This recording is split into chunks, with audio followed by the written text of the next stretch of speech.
We started our rental business in 2019, right before COVID. Fast forward 4 years later. We generate $2.8 million at 40% profit margins, and we're now currently in a $4 million warehouse. It's not too late to start your rental business this year. Stay tuned as we discuss how you can start a rental business in the event rental industry today. It's time for you to get started today. If you haven't got started, get that ultimate checklist. If you got the ultimate checklist, you have no excuse. Go ahead and get started. So this is the day. And we're going to walk you through exactly what you need to do with $10,000. That's all you need to start with on this one here so you can get going. So at first, I want you to find a good location in a storage place. The best location is what, Eddie? At home. At home. Perfect. Free. If it's free, take 3. Remember that going forward. If you have a garage, do it there. You have a shed, do it there. Use that space. If you have a back patio that's covered or anything like that, do it there. If you have an extra spare room, kick grandma out the room and put your stuff in there, or leave grandma in the room on the stuff. Doesn't matter. But you need to get started on there. Yeah. And you need to choose the best location. So you don't need to start with no huge 12,000 square foot warehouse, or you need to be in some huge storage unit. If you have anything, you're not in like no apartment, nothing like that, you probably have a space you can put in and get started. You can get started, get your chairs, and get going.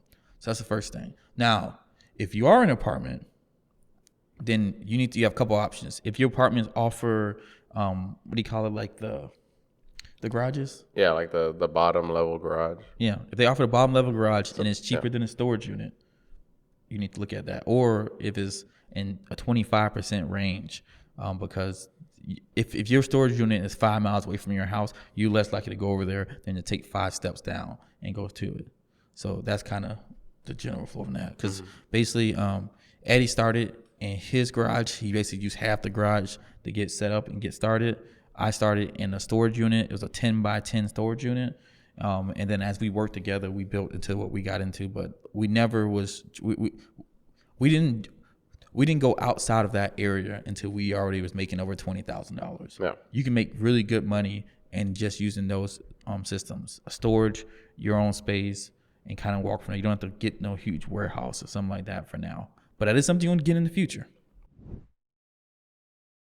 So the next thing you're going to want to look into is the inventory. Now, this is the part where everybody gets stuck on there. You got $10,000, Eddie. $10,000. So Eddie's going to give you his, and I'm going to give you mine. I mean, this varies from person to person, what kind of aspirations you have, your area as well. One thing that I did is I just used the free stuff, Facebook Marketplace, Craigslist. And so just to test the waters, just throw your bait out, throw your fishing line, see if the fish are biting. And that's how I judge what I should buy. And then, I started off with tables and chairs. And then I also got a bounce house, which later we phased out. But at the time, I was super excited because I have kids and they love to jump on that thing. And it went out. But knowing what I know now, it's just a lot of work for what it gives. Not saying it's wrong, but if you want to take that route, you can take that route. But just see what your market's demanding. You don't want to buy something and just sit in the garage not making money. So see what's out there. Even if you don't have the item, just post it, say you have it, and see what kind of demand or feedback you get back from your community, and see if they're hungry for that specific item. Yeah. So let's say that you have 1,000. This is what I would do, and I'm pretty sure you'll be on this. Mm-hmm. I would spend, I think the tents are around $1,700 each, somewhere in that $1,700-1,800. Yeah. So let's say that's 51. So I get 3 20 by 20s. Hopefully you get the player deal like we got, where they sent Eddie double, and they didn't send him double of the opening though. Like, come on, Salina, you messed up on that one. Yeah, somebody got fired probably. Yeah, 100% got fired. So that's $5,100. Then the next thing would be just chairs and tables. Yeah. And so I was probably spend most of my money on chairs, because you need to get them there. Mm-hmm. The tables you can always go pick up. Yeah. So if you want to spend $3,000 on chairs, at the time when we started, the chairs were $9.99. Now the chairs run between $13 to $17, depending on where you get them from, plus the shipping. So you can be looking at possibly getting like 250 chairs, and then for $3,000. And then actually I probably bumped it to $4,000, and then because you can always go get the tables. As you get jobs, you go get the tables. Yeah, you can go run the store and buy it. Chairs, you can't really do it. And you can even find some people will, if you go on Facebook Marketplace, some people will rent tables for half the price that you would rent them for too as well. So you could go through that in the meantime. Use their stuff. Use their stuff. Build your business. Yeah, but not a long time solution, but if we do it for a short time. So let's say that we add another 3,000. So you're looking at, let's say 325 chairs. Decent amount of chairs, probably just basic white chairs. Then we'll spend another $1,000 on tables. Tables that I personally will probably get will be 6 foot, and if you can find 40-inch rounds, probably you just stay with those. Yeah. So both of those are around like $50, so you can get up to 50 tables, which would be more than your the chairs you have. You still will offer linens. You just will get them when someone pays for them. You will get them sent to you. So you'll do that until you build up your thing on there. But then you have your items, and from that, your 20 by 20s, your 3 20 by 20s will get you about $1,200 before any other fees that you get from that. Each one of your chairs with the 325, let's say, depending on where you're at, let's just say the average cost, like, because I think our cost is $180, but if you go up to like Chicago, like $250, say $2 on there, so that gets you another $750 right there. And then your tables, you have 50 tables. Tables are kind of all over places. I think like $10 now for like the lowest table. No. So you'd be looking at another $500. So if you put all that together, that's so that's $24.50. So this is before delivery fees, before damage waiver, any of that other stuff that you tax, any of that stuff that you add into there. So you can start off making $10,000 a month with just the rental items. So when you start off this way, plus you add your linens, which if you clean them yourself and do all that process, you have, you make $30 and stuff on each linens. I think our lowest linen now, which is like the 90-inch round, is like $24, $25. The highest one is like $35 on there. Yeah. So we have that that you can go through. So you'll be looking at basically $2,500 a week. So that gets you $100,000 or more in a year. Yeah. And you can start off right there, and that could be most of the stuff you need. And then that's just a little bit, and you will take some of that money and reinvest it. So that's kind of which I think, like, if tomorrow and we were going back, like, so when we go back to our physical Austin location, we do that, we'll probably do some type of thing of that. Maybe it'll be like, with 20,000, we'll spend half the money on tents, chairs, and do tables because we can get them from there. But something along that lines. So that's what we would do. So the next thing that you're gonna want to do as you go through the inventory is gonna be, this will always be your hardest part. We talk about this right here. I found a word for this issue. It's called dichotomy. What you don't remember what I said? Yeah, I remember what you said, but go ahead and explain it to everybody. What dichotomy. So we're gonna put up the definition here, in case I'm wrong on this right here. But a dichotomy basically is something that is always consistent, always gonna be there. So I say this as employees, as we've seen from over 4-something years doing this, that like you can fix systems, you can get better equipment, you can get better people, you can get better locations, but one thing is going to stay consistent and stay stuff. You're always going to work on the employees. Now, over time, the level of employee you get will go up, but it will be always something that you always have to manage. Mm-hmm. It's not something that's going to be like, we're good, we don't have to change no more. Specifically in this industry. I'm not saying in all industries you can't get to a point like that where it can be like that. And you don't have to be like me or Eddie or you actually managing it. It could be the actual, like your manager, your lead, something like that. But you're going to have to stay on your employees just because, we're not in the highest level field. It's not, everyone's not the 100% passionate about what they're doing. So you're going to have to run into that. But I'm going to let Eddie walk through some of our experiences with Austin, with the 4 guys we had there, or 3? Yeah, we had. It was. I think it was 4. Yeah, and count Junior too, so 5. Yeah, okay. We sent him. Austin was cool. There was a lot of individuals, different personalities, but just like you said, I believe what made the last 2 the best was the systems that we put in place. Managing them, watching them. Having certain processes, to make things hard for them to mess up, because in reality, most of the mistakes that they make is due to, us as the people that provide the steps and everything, how to do. Because one thing that we know just for the 4 years, people make mistakes. We put them in positions to make less mistakes. and it becomes more successful. And that's what we did with the last two. We had certain procedures that, taking pictures, sending text messages, even going through certain steps before they move on to the next one. That really eliminated a lot of the mistakes that the earlier couple tend to have. So things that you just do for your employees, and also the type of individual that you're looking for as well. You got to kind of know their whole backstory. They're not going to tell you everything, but like more or less like their upcoming, their experiences. When you look deeper into all those things, that they'll like produce better odds for your team wherever it's at to be successful. Yeah, and don't be like us, because when we first started, we were using QuickBooks and we were using Google Sheets.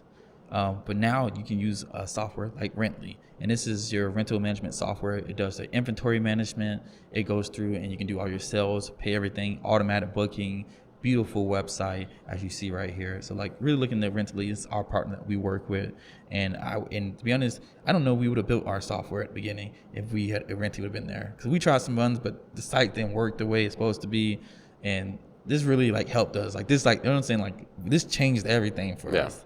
Like we went from losing stuff. Like remember that one time the person used to call and then we were like, hey, my event's in 2 hours. Yeah, because you had remember I had all these stacks of papers. Yeah, I remember. It was crazy. And then we even tried another software, but I didn't think it didn't work out very well. And that other one's local. I'm not going to talk bad about nobody, but they're better now. Yeah. They're probably better, I hope.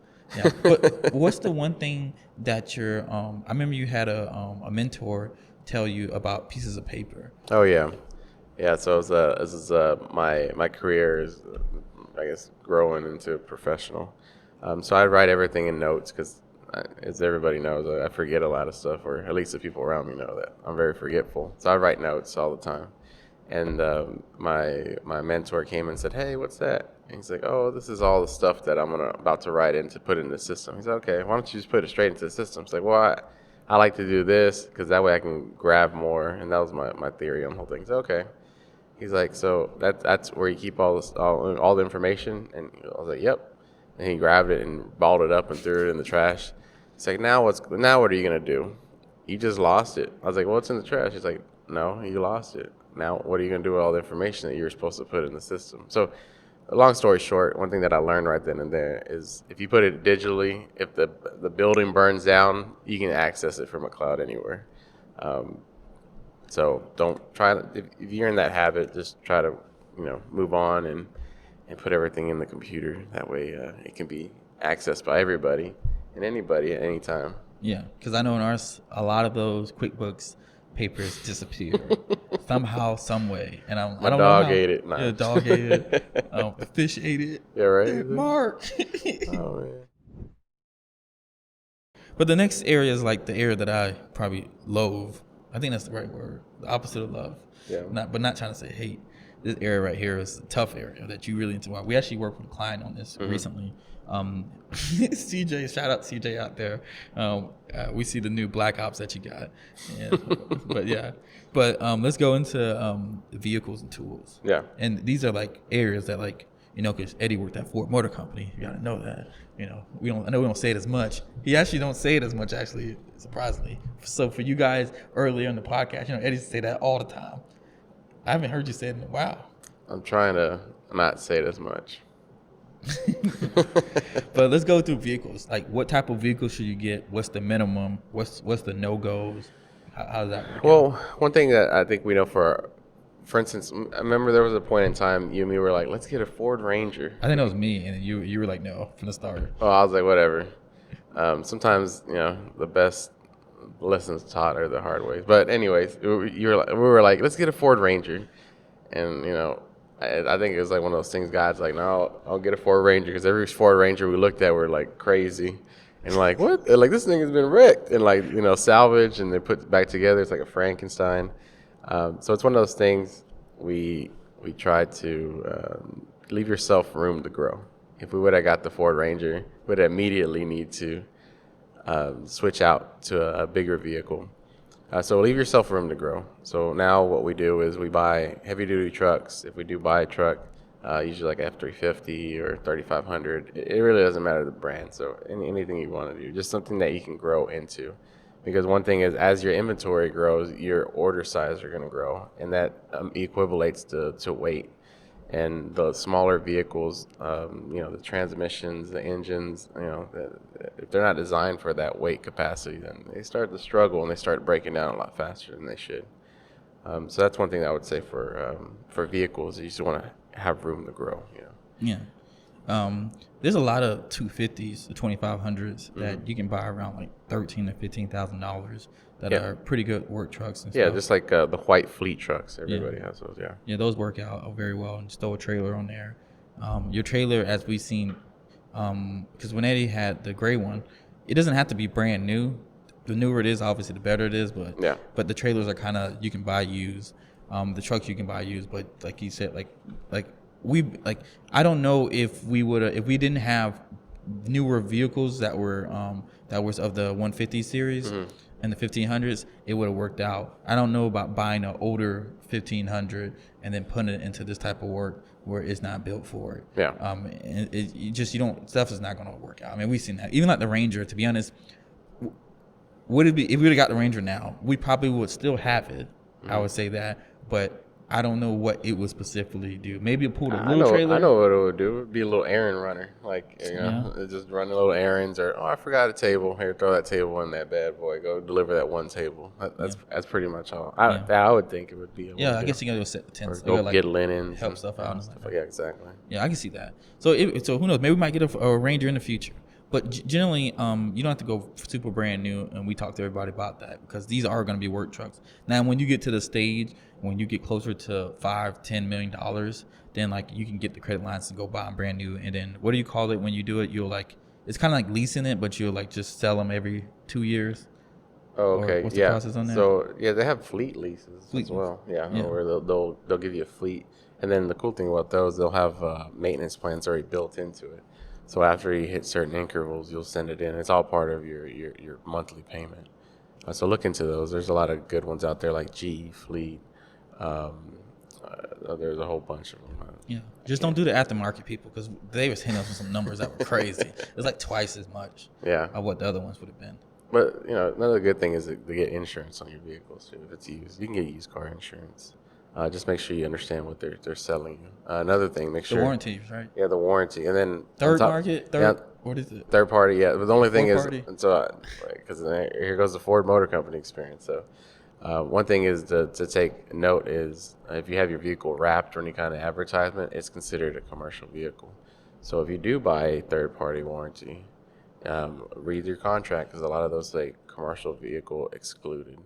Unless you buy a specific one that says they do include commercial vehicles, which will generally be more higher in price.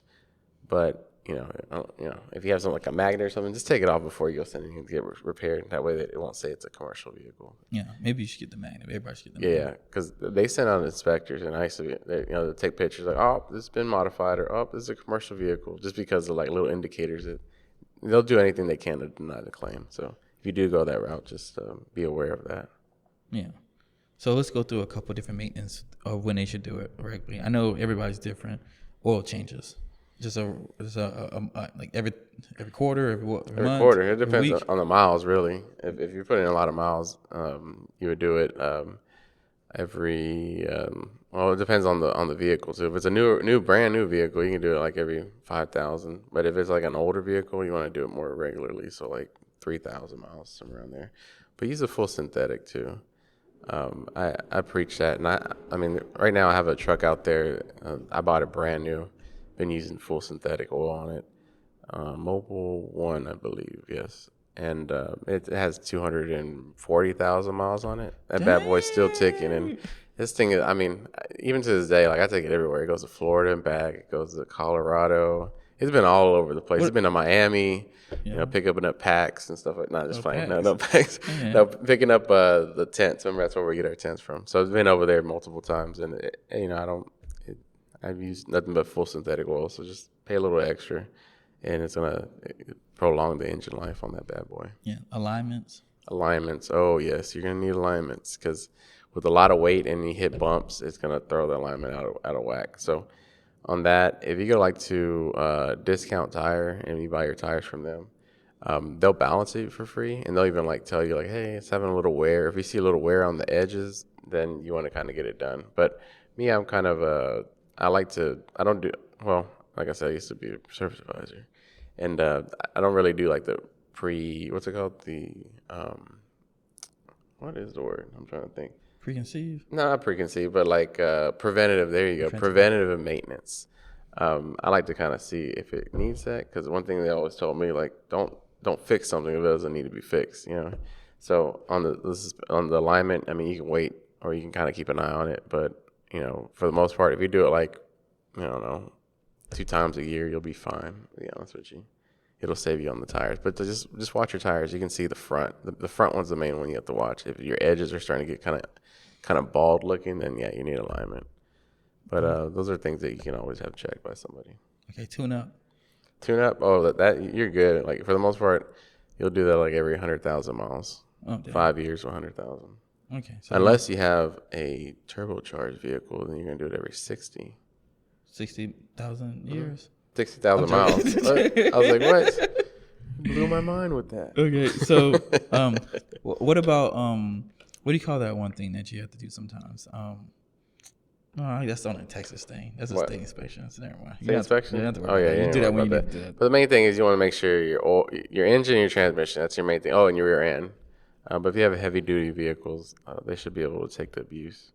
Just change the oil. That's just the main thing. The main reason why these things blow up or have issues because like the oil's not changed or it's low and it just burns it up. So just watch that and you'll be just fine. Yeah, and this is where you need to go find a partner somewhere near you local that you can buy vehicles from. If it's a used car dealer or a new one, it doesn't really matter. You need to find someone who's going to work with you and make sure that you have what you need so you can be taken care of.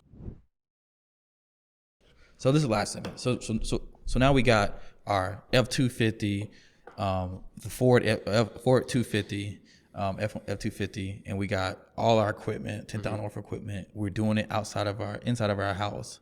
Or maybe we got our trailer and we just have it there and we store it there inside the trailer. Who knows at this point? So we can choose one of those. Now we need to get some clients. So Eddie mentioned one of the ways that will be the easiest way to start off to test out your stuff, which is going to be Facebook Marketplace. Yeah, for free. For free. So that's the first place. The second thing you want to do is set up a Google My Business page. And that'll be really simple to set up, start getting reviews. And that's in the ultimate checklist. There's like a list of 5 different sites you need to do. Just do it from there. Second thing is you need to figure out what type of business you're going to do and what type of person you're going to be in the business.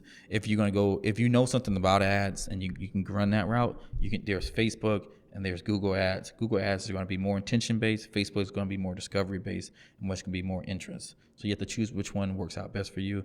We like intent based. You can just put the keyword. So whatever you're renting. So if it's chair rentals, table rentals, whatever it is, and you can run it that way.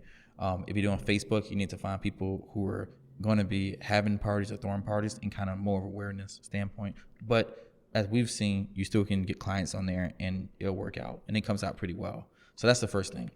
Now, if you're not good with any of that stuff, you need to go back to the old fashioned, which is straight up cold calling, reaching out to people and then doing quotes and stuff. So this can be getting a list of all the party planners in your area. You should be able to do a Google search, party planners in your area. Look through all the Google My Business profiles, which is in the map section, or look through the searches, get all their information down, and then from there you can just call each individual one, and then you can just ask them, hey, if when you do get a quote, would you mind submitting it with me? Most people will submit it with you just to get the quote on there, so that'll work out for you. Another way that you can do this with caterers. You can do this with anybody who's probably one step above you in the marketing. And based in the process of the lead that you're getting. So most of the time, planners, event planners, all those people are the caterers, the actual venues. You can work with all of them and you can get all this stuff out. It's pretty simple. You can build a business like that. Now, once you kind of conquer that, let's say you want to do straight commercial.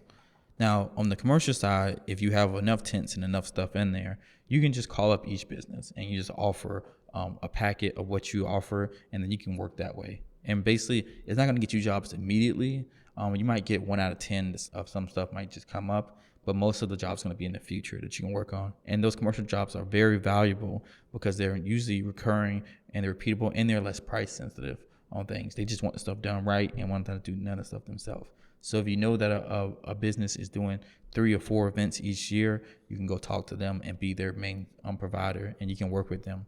And that's kind of, you can do kind of with no money too as well. So the idea is to do a mix of all of these and to really build up your business across the board.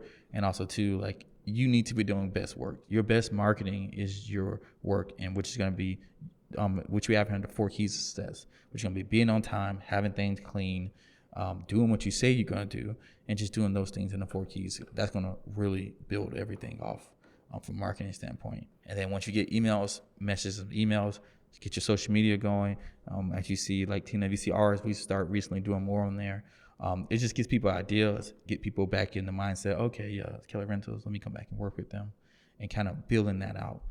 The marketing is not too difficult. It's just most people don't take the time to do the things that needs to be done. So if you do Google AdWords, it's not something you just set and forget. You have to work on that on a regular basis. If you do the Google My Business, you need to be posting photos, answering to reviews, and going through that. We gave you a lot of information right here, and I hope this really helped you guys help to the next level and really build out your business. I know, like Eddie can tell you from the start, you have ups and downs, and things are going to come up in these 5 categories are going to have issues all across it. Like one time, your marketing might be way further than how many employees you have, your inventory, or your vehicles. And then sometimes your vehicle is going to be further ahead than all of those. You're going to have to move the needle across the board on each one independently. But the whole point is just to get started and get going. And if you need any like personal help with this and you don't know where to start exactly, even with information, you want like a more tailored plan, just reach out to us, set up schedule a booking, a call with us, and we'll work through the stuff with you and help you out. We're currently working with a couple of people right now, and we're seeing them doing some very good growth, just from little small things, from everything. So from an operations standpoint, so that's kind of where we are. So if you're not getting clients and you've actually, if you're not getting clients and you haven't done this stuff, then don't say it don't work. Because some people do say, oh, this stuff don't work. It's too hard, too much competition. Yeah. People are killing it out here. Oh, yeah. So you need to kill it too. It's definitely possible. You just need to try different, it's one of those things that we always say. You try one thing, it doesn't work. It doesn't necessarily mean it's the end of the world. You just need to try different baits, different looks, different methods. But you can run this business anywhere. And that's what I love about the party rental industry. It's just everybody, I just had this discussion the other day with my cousin, because they're like, how did you come up with this? One of the things, like when I worked in the automotive industry, everybody drives a car. Everybody has a birthday party. Everybody has a Christmas, Hanukkah, company party, wedding, all these things. It's not going anywhere. And this is like a perfect industry that anybody can get into, like at a very reasonable cost as well. Yeah, it is a lot of work, but you just got to change with your market and see what it likes. And once you get that down, the sky's the limit. Yeah. So let's go into the rental rundown. So what percentage of leads do you expect to book? So for us, that's about 1/3 of the leads. Mm-hmm. The lower your prices, the higher it should go. During the slow season, we get to like 40 to 50%, especially during January. You start just accepting things. As long as they're profitable, then let them go. So the next one is, what are the best ways to get leads? For us, we use Google My Business, and then we use Google Ads, Bing Ads. Those work as well. But to be honest, you can use a multitude of different areas on there. There's a lot of them in the ultimate checklist to show you exactly what you need to do. You just need to pick one thing and just work on it. We're about to start doing mailers out too, and we'll be able to get you with that information. But basically everything works. It's just how good you are at it, or how good you need to be to work on it. So find one of these areas and work on it. Like you said, Facebook Marketplace is a good place too. All these places work. You just got to be able to do it the correct way. Now, Eddie, so wrap this up for us. Wrapping it up. Okay, recap of everything. The main thing is just getting out there, trying new things, getting the right vehicles, employees, everything is in the whole, just getting out there and starting the business. And if like Xavier said, if you don't know what to do, ultimate checklist gives you all the information that you need to know. It's more detailed than what we just went over. But that's pretty much it. You just got to get out there, try, and then if you fail, just try again. Just trust in the different. Yeah. And don't use your personal credit cards to buy stuff. Just don't do that. Don't use that. There's lots of business of financial options out there. There's a couple in the very back on the ultimate checklist you can look at. But I'm Xavier Kelly. I'm Eddie Sauceda. And we'll see you in the next one. See ya.